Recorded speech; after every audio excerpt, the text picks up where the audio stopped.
Think about this for a moment. Why is it that the more you try to be kind, understanding, and available, the more empty you feel inside? Imagine lying awake at night, replaying conversations, wondering why peace keeps slipping away. Buddhist teachings reveal a truth most people never realize. Not knowing how to love yourself is silent suffering. Peace is not found by pleasing the world, but by mastering the self. In Buddhism, self-care is not weakness, it is emotional mastery. Yet many were taught to stop pleasing others only after they break themselves first. So let me ask you, when was the last time you truly chose yourself or spoke to yourself with respect? Where every video is a doorway to calm, clarity, and timeless Buddhist insight you won't find anywhere else. Tonight, you'll learn how to master your emotions, protect peace, and build unstoppable inner strength. And stay until the end. There is one powerful bonus lesson that changes everything. 1. Stop abandoning yourself to belong. You learned early that belonging felt safer than standing alone. So you bent your voice to match rooms, softened your truth to keep peace, and shrank your needs so others would stay comfortable. Slowly, quietly, you began abandoning yourself. Not all at once, but in small, daily negotiations. And each time you chose approval over self-respect, your inner peace paid the price. Why does being liked so often cost you your calm, and who taught you that trade? In Buddhist wisdom, suffering does not begin with rejection from others. It begins with rejection of the self. When you step away from your own truth to belong, the mind fractures. One part performs, another part aches. This division becomes restlessness, anxiety, and a constant hunger to be seen. What you abandon within yourself, you will endlessly seek outside. Approval becomes a substitute for inner stability. Look closely at modern life. At work, you say yes when your body says no. In relationships, you stay silent to avoid conflict. On social paths, you wear masks that exhaust you. Each compromise seems small, but together they train the mind to believe love must be earned through self-erasure. This belief quietly drains dignity and invites resentment. Can peace survive where self-betrayal is normalized? The Buddha taught that self-care begins with right alignment, not aggression, not isolation, alignment. The habit here is simple but demanding. Pause before you please. Ask, am I honoring myself or am I trading myself for comfort? When the urge to bend appears, breathe. Let discomfort rise without obeying it. Stillness is not weakness. It is strength without noise.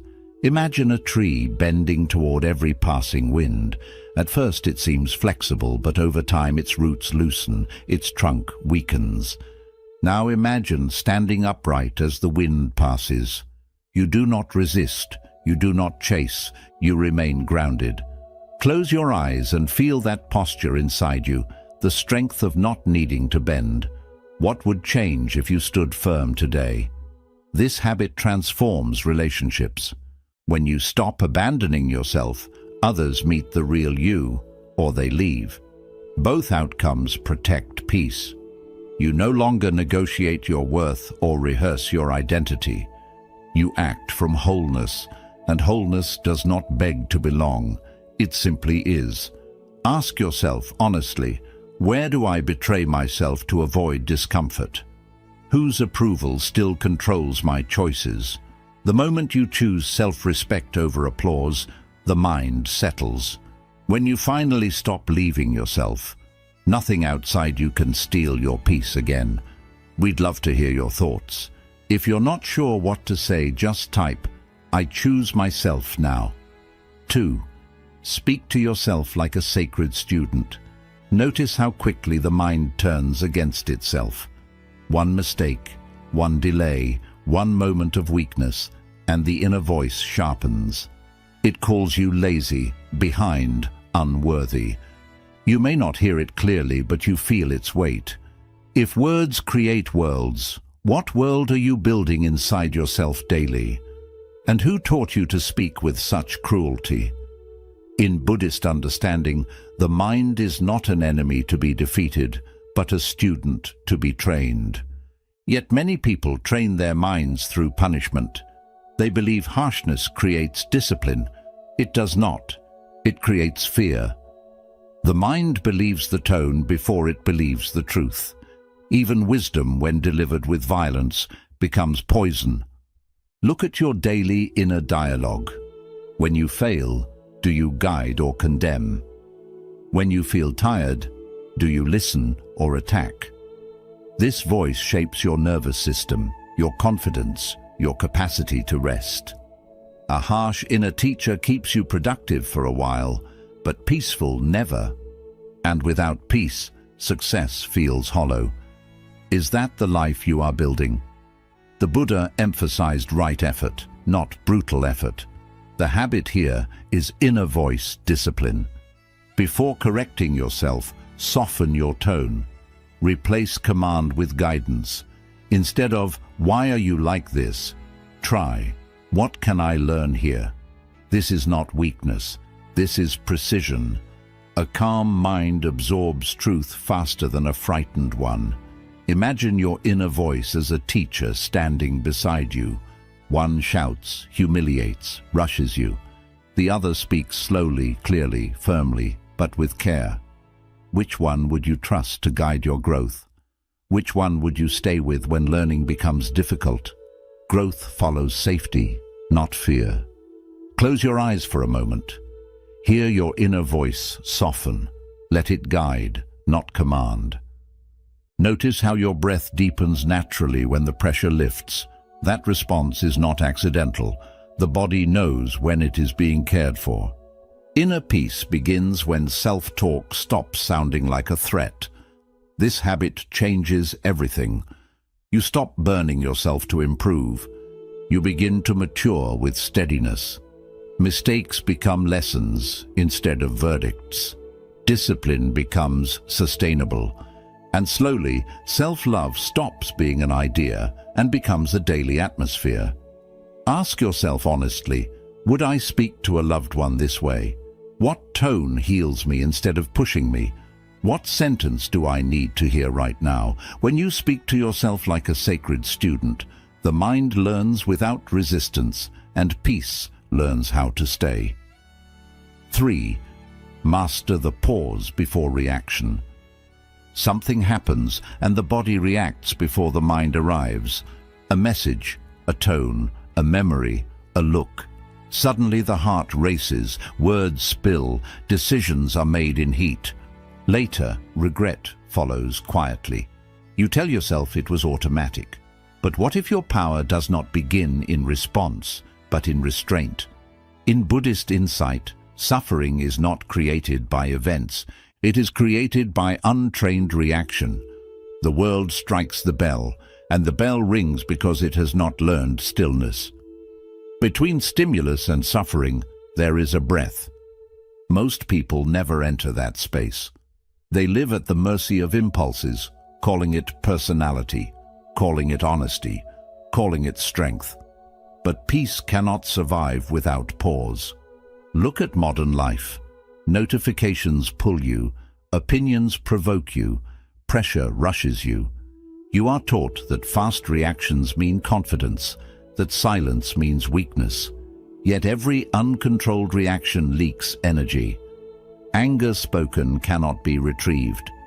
Fear-driven choices shape years.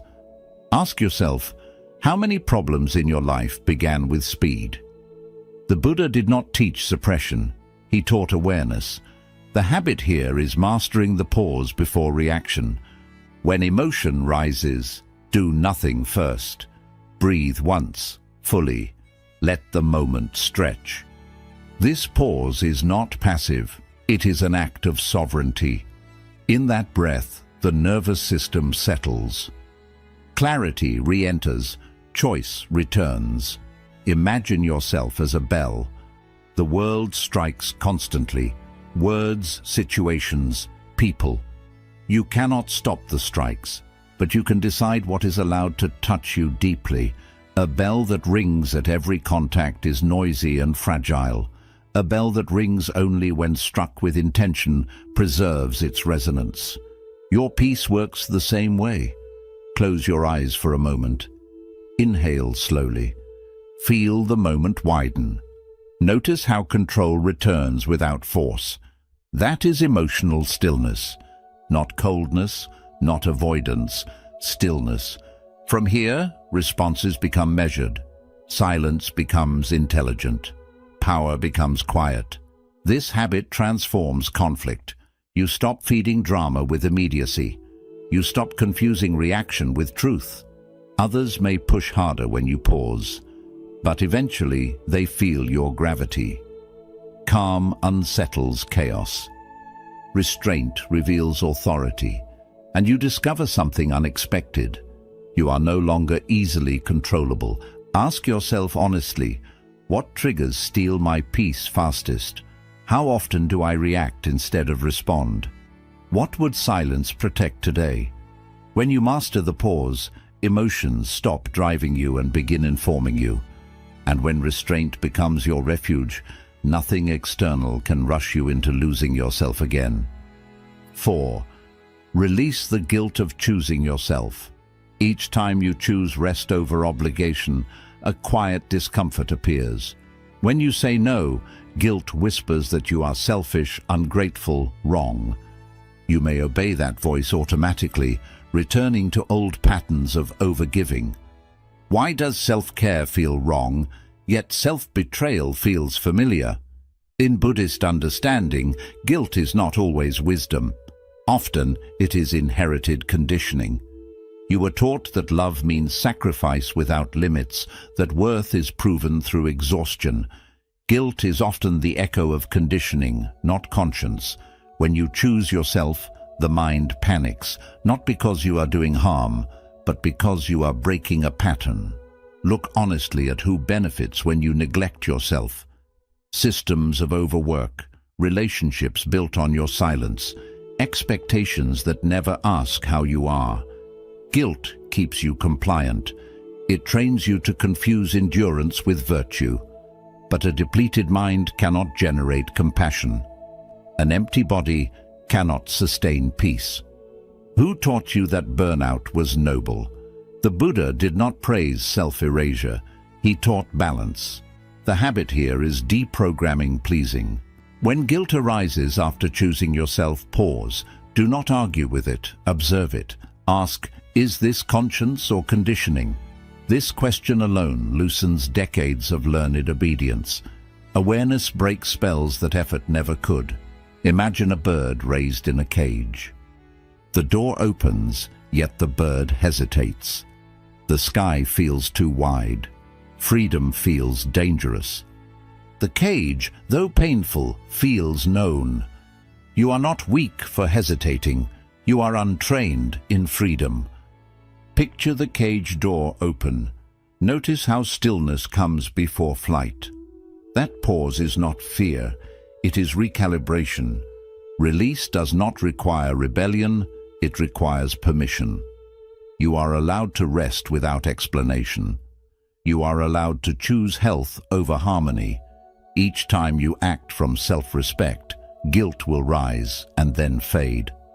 Do not mistake its volume for truth. Old programs shout when they are losing control.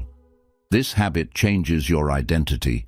You stop proving goodness through suffering. You begin protecting peace without apology. Boundaries stop feeling cruel and start feeling clean. And slowly, the nervous system learns a new safety. You will not abandon yourself anymore. Ask yourself clearly, who benefits when I neglect myself? What guilt is not truly mine? What does freedom require from me now? When you release borrowed guilt, self-love stops feeling rebellious and starts feeling natural. We'd love to hear your thoughts. If you're not sure what to say, just type, I choose myself now. 5. Build boundaries as sacred gates. You give until you are empty, then call it kindness. You stay available, flexible, agreeable. Then wonder why resentment grows quietly inside you. When rest calls, you feel selfish. When exhaustion arrives, you feel useful. Why do you call exhaustion kindness and peace selfishness? In Buddhist wisdom, compassion without wisdom becomes self-harm. Care that collapses the self is not virtue, it is imbalance. A temple without gates is not holy, it is invaded. Boundaries are not a failure of love, they are the structure that allows love to remain clean, steady, and true. Look at your daily life. Where do you give more than you have? Where do you say yes while your body tightens? You may believe openness makes you spiritual, but openness without discernment drains clarity. When everything is allowed access to you, nothing inside you is protected. Peace cannot survive constant intrusion. The Buddha taught the middle way, not extremes of self-denial or self-obsession. The habit here is building boundaries as sacred gates. A gate does not reject everyone. It opens with intention. It closes with calm. Before agreeing, pause and ask, do I have the energy for this without abandoning myself? This question alone filters many unnecessary burdens. Boundaries are not walls built from anger. They are gates guided by wisdom. Walls shut the world out. Gates choose when to welcome. When you act from guilt, gates disappear. When you act from clarity, gates appear naturally. You stop explaining your limits. You stop defending your rest. You simply live within your capacity. Visualize yourself gently closing a gate. There is no slam, no hostility, just quiet certainty. Feel the safety that arrives without aggression. That sensation is not selfishness, it is nervous system repair. A protected mind becomes generous without fear. An exhausted one gives with resentment. Which version do you want to live as? This habit transforms relationships. People may test your limits at first. Some may accuse you of changing. They are right. You are no longer available for self-erasure. The ones aligned with your growth will adjust. The ones dependent on your collapse may drift away. Both outcomes restore balance. Notice how boundaries return dignity. Your time becomes intentional. Your energy becomes stable. Your yes gains weight because your no exists. Compassion deepens when it is no longer forced. Peace strengthens when it is no longer negotiated. Ask yourself honestly, where do I give more than I have? What boundary would restore balance? Who am I protecting, including myself? When you treat boundaries as sacred gates, love stops draining you and starts sustaining you. 6. Detach from outcomes, not effort. You work hard, yet peace feels distant. You plan, strive, prepare, and still the mind trembles. Not because effort is wrong, but because attachment has crept in. You grip outcomes as if they decide your worth. What if your anxiety comes not from effort, but from clinging to results? In Buddhist insight, suffering is born when action forgets its place. Effort belongs to you. Outcomes do not. When the mind ties its safety to results, every step becomes heavy. Fear replaces focus. Hope turns into pressure. The arrow flies truest when the archer lets go. Precision appears only after release. Look closely at your stress. Is it really the work exhausting you, or the demand that it must end a certain way? You replay futures that have not happened. You bargain with life for guarantees. This constant gripping shakes the inner aim. The body tightens, breath shortens, presence disappears. How can clarity survive under such strain? The Buddha taught peaceful action, full effort without clinging. The habit here is simple and difficult. Give your best, then loosen your grip. Show up completely, then step back internally. Before beginning any task, say quietly, I offer effort, not control. This single sentence realigns the nervous system. Imagine an archer holding the string too long. The arm trembles, the target blurs, power drains. Now imagine release. The moment of letting go is not failure. It is trust. Exhale fully. Picture the string leaving your fingers. Feel calm replace tension. That calm sharpens action more than force ever could. Detachment does not mean indifference. You still care deeply. You still refine skill, but you stop demanding certainty. When results are delayed, you remain steady. When outcomes surprise you, you adapt without collapse. Peace becomes your base, not a reward you earn later. This shift changes productivity. You move faster because fear no longer interrupts you. Creativity returns because the mind is no longer cornered. Mistakes become information, not identity. Even success feels lighter because it no longer defines you. Can you see how peace improves action instead of slowing it? Here is the reversal most people miss. Detachment strengthens discipline. When results stop threatening your worth, consistency becomes natural. You return to the practice again and again, not to prove yourself, but to express yourself.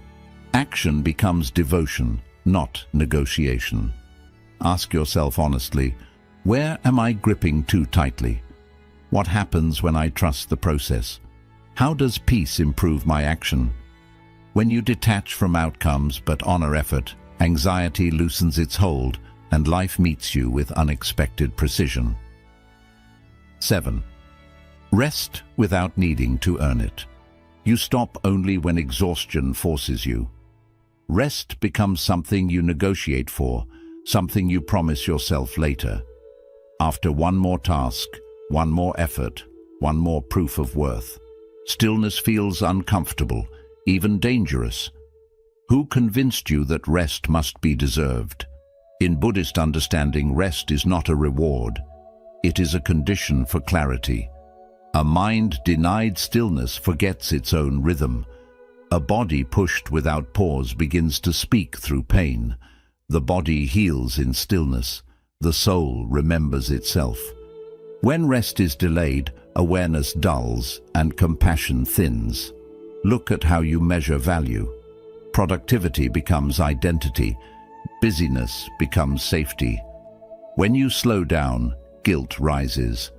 When you pause, anxiety whispers that you are falling behind. This belief is not truth, it is conditioning. You are taught to equate motion with worth. But constant motion is not aliveness, it is avoidance. The Buddha taught mindful balance, not relentless striving. The habit here is resting without needing to earn it. Choose stillness before collapse. Schedule pauses without justification. Sit quietly, even when the mind resists. Let your nervous system soften. This is not laziness, it is maintenance of awareness. Imagine the moon. It disappears into darkness without apology. It does not shine constantly to prove value. It rests, renews, and returns whole. You too require cycles. When you deny them, your light fades. When you honor them, your presence deepens. Can you trust this rhythm instead of fighting it? Sit for a moment and feel the permission to pause. Notice how the body responds when it is no longer being driven. Breath slows, muscles release. The mind stops scanning for danger. In this space, you remember who you are without effort. Stillness becomes a teacher, not an enemy. This habit reshapes discipline. You no longer burn yourself to stay consistent. You recover faster. Focus sharpens. Motivation becomes clean because it is not fueled by fear. You begin acting from fullness instead of lack. And surprisingly, you do not fall behind. You move with intelligence. Ask yourself honestly, what belief makes rest feel unsafe? What happens when I stop pushing? Can I allow myself to simply be? When you rest without earning it, self-love stops being conditional and peace finds a place to settle. We'd love to hear your thoughts. If you're not sure what to say, just type, "I choose myself now." 8. Walk away without explaining. You feel the urge to explain every decision that protects you. When you step back, you justify. When you leave, you defend. When you choose peace, you prepare reasons in advance, as if calm must be approved before it is allowed. Why do you feel the need to justify your peace? In Buddhist understanding, clarity does not argue. When the mind is aligned, it moves quietly. Not every exit needs an announcement. Explanation is often a habit learned from environments where your boundaries were questioned. You learned to speak so you would not be misunderstood, but over time, explanation became self-erasure. Notice where this shows up. You explain why you cannot attend. You explain why you need space. You explain why something hurts you. Yet the more you explain, the less settled you feel. Because deep down, you are not seeking understanding. You are seeking permission. And peace never comes from permission. The Buddha taught dignity through simplicity. The habit here is silent self-respect. When something no longer aligns, you step away without noise. No long speeches, no emotional invoices, just clarity and action. This is not avoidance, it is discernment. Silence, when chosen consciously, is a boundary that cannot be argued with. Imagine a river changing course. It does not gather the land to explain itself. It doesn't apologize to the old banks. It moves because gravity has shifted. Like a river, you are allowed to move forward without justification. Growth often requires quiet exits, not dramatic endings. Visualize yourself turning calmly away. No anger, no tension, just a gentle redirection of energy. Notice the relief in your chest when you stop managing other people's reactions. That relief is the nervous system recognizing safety. Over-explaining keeps you entangled. Quiet action sets you free. This habit reveals who respects you. Those who honor your silence will not demand explanations. Those who require constant justification were never aligned with your peace. You are not responsible for managing their discomfort. When you stop explaining, manipulation loses its grip. Pressure dissolves. Authority returns inward. Here is the deeper truth most people resist. Explaining is often fear dressed as kindness. Fear of being judged. Fear of being misunderstood. Fear of being left. Silent self-respect releases that fear. You trust your inner compass more than external validation, and that trust is power. Ask yourself honestly, where do I over-explain? Who doesn't need access anymore? What does quiet strength feel like in my body? When you learn to walk away without explaining, your peace becomes non-negotiable and your self-love becomes visible through action, not words. 9. Let go to return to yourself. You have been holding on for so long that effort feels like identity. You grip roles, expectations, versions of yourself that once protected you, but now exhaust you. The fear is quiet but constant. If you let go, something will collapse. But what if letting go is not loss, but homecoming? In Buddhist wisdom, attachment is not love. It is fear disguised as loyalty. We cling to what is familiar, even when it harms us, because uncertainty feels threatening. Yet peace does not arrive through control. What leaves was never yours. What stays is you. When something falls away, it is often making space for truth. Look at what you are carrying: old resentments, outgrown identities, relationships sustained by habit, not respect. You call this weight responsibility, but the body knows the truth. It is tired. The mind knows too. It cannot be still while overloaded. Ask yourself honestly, how much of your suffering comes from refusing to release? The Buddha taught detachment not as withdrawal, but as power.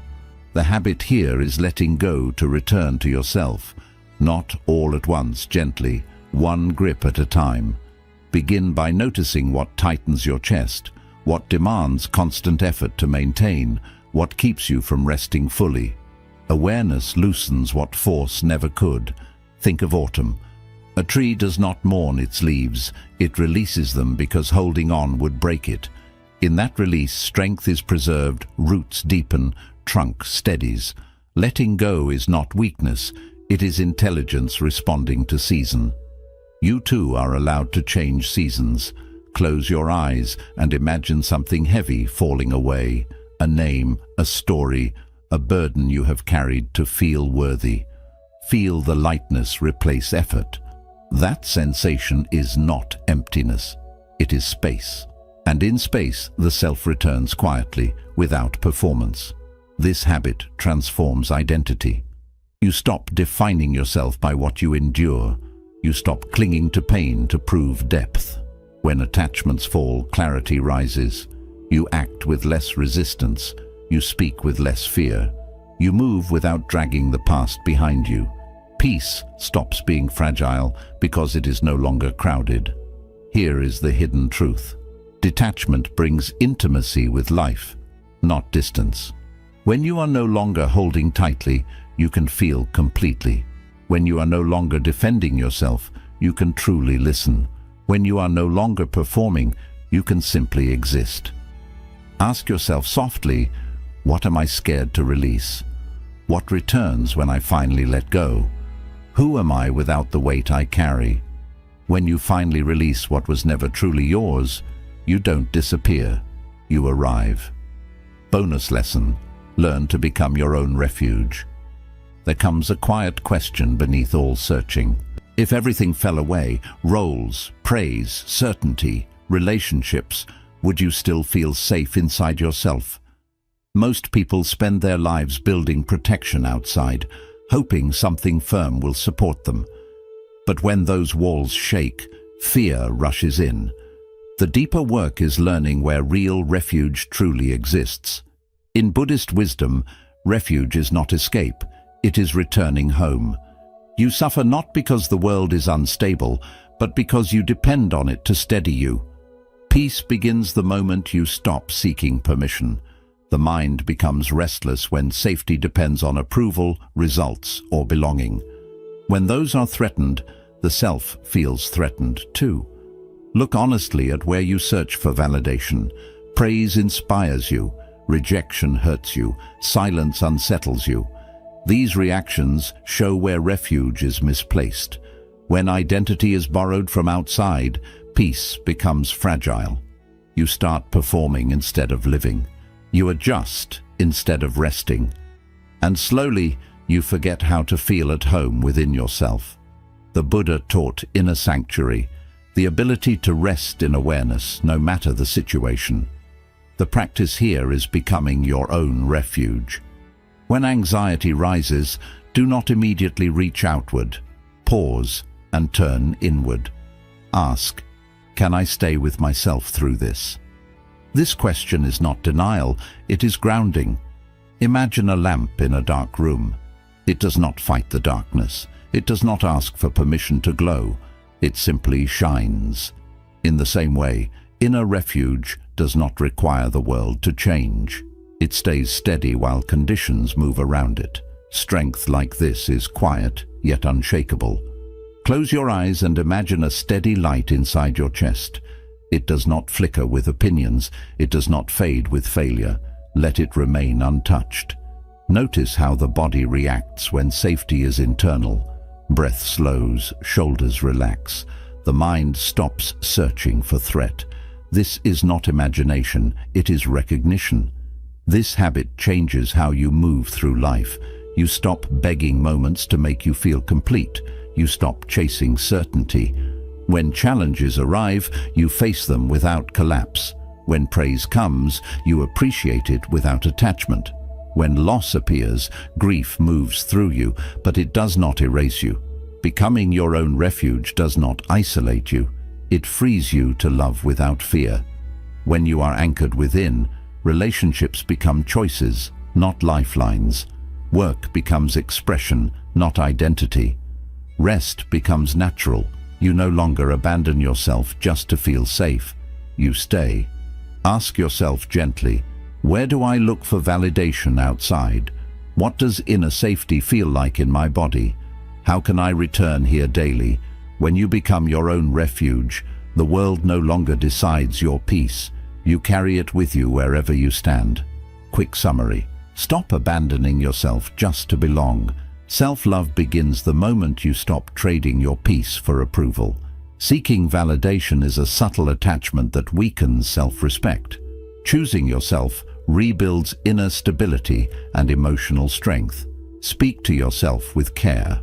Like a sacred student, your inner voice shapes your emotional reality more than any external event. Harsh self-talk creates fear. Conscious speech creates clarity. Awareness turns the mind from enemy into ally.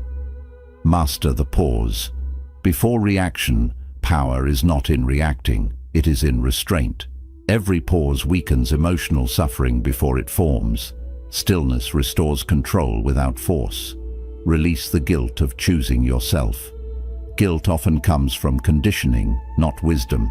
Self-care feels uncomfortable only because self-neglect was normalized.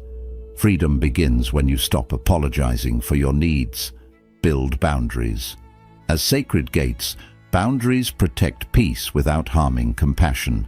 Endless availability leads to emotional collapse, not kindness. Clear limits create healthier connection and self-respect. Detach from outcomes, not effort. Clinging to results creates anxiety, not excellence. Buddhist discipline teaches full effort with relaxed attachment. Peaceful action creates lasting success. Rest without needing to earn it. Rest is not laziness, it is renewal. Worth is not measured by productivity. Stillness resets the nervous system and refreshes clarity. Walk away without explaining. Not everyone deserves access to your energy. Over-explaining is often a sign of self-doubt. Silent exits protect dignity and emotional balance. Let go to return to yourself. Letting go is not weakness, it is wisdom. Release ends inner conflict and brings you back to presence. Peace returns when attachment softens. Become your own refuge. True security rises from within, not from circumstances. Inner stability reduces dependence on outside validation. Self-trust becomes the base of lasting peace. Loving yourself is not indulgence, it is discipline, it is awareness, it is the courage to stop abandoning your inner truth, just to feel accepted. Zen philosophy reminds us that suffering does not come from life itself, but from the way we cling, resist, and lose ourselves within it. When self-care becomes conscious, peace stops being temporary. It becomes your natural state. When the mind is no longer divided against itself, the world loses its power to disturb it. You do not need to change everything today. Simply choose one moment to honor yourself without guilt. That single moment is enough to begin. If this wisdom resonated with you, like and share this video and share your thoughts in the comments. Your reflection may help someone else awaken. For more inspiring Buddhist insights on living a calm, strong, and peaceful life,